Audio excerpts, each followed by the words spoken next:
not only started history, but he controls history as well. He is King of the nations. He is King of kings, Lord of lords. And he controls things like the elections. He has the casting vote. I remember asking him at the time of our election many years ago, Lord, who are you voting for? And he said, Mrs. Thatcher. And sure enough, when the election came around, she came to be our Prime Minister. Now, that doesn't mean that God is a conservative, a Tory. Because about the same time I was in Australia, and there was a big bookstall in the airport, and there was a photograph of somebody. And as I looked at the photograph, the Lord said, that's the next Prime Minister of Israel.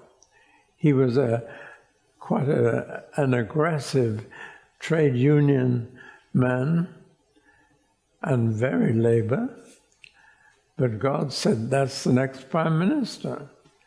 And I began to announce it in Australia before the election happened and told them to start praying for him now, before he was elected, because he was going to be their Prime Minister, and were told to pray for those who govern us. And people came to me and said, how dare you suggest that that boozing womanizer is going to be our Prime Minister? But he was at the next election, and he turned out to be better than they feared, because they had prayed. So I know from my own experience that God is King of nature and King of history. He's on the throne. That does not mean that everything that happens is God's doing. I shall say a lot about that in a moment.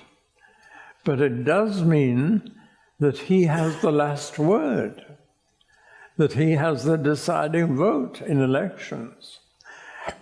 And that means that he either gives us the government we need or the government we deserve. And that's an important difference. But he has the vote. Even in a democracy, it's easier to understand when there's only one person to be king, and that he can bring kings down and lift them up.